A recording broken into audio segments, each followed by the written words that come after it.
واللاف هذا شيء مش فطري ولا موجود في الحياة أساسا، شيء اخترعوه من عندهم وجايين يبون يطبقون علينا. أنت ايش رايك؟ شو تشوف؟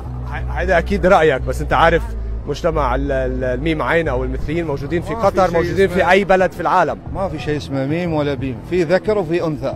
تحول اللقاء الصحفي إلى مواجهة معي بشكل شخصي دون أي اعتبار لعملي المهني كصحفي.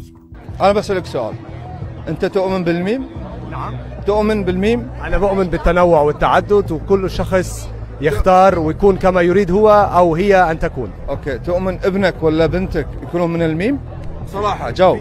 في حقوق إنسان، وحقوق الإنسان إنه كل شخص. ولا بنتك؟ ما هو خليني لك شغله. أنت جاوبني بدون ما خليني لك شغله. في حقوق إنسان. ابنك ولا بنتك يكونون من الميم؟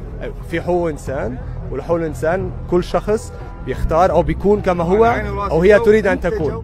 تماما أن من داخلك أنت ما ترضى، لكن أكيد مدفوع لك. خلينا نتفق على شغله، ما نعمل موضوع شخصني. خلينا نتفق على شغله، خلينا ضمن حوار معين.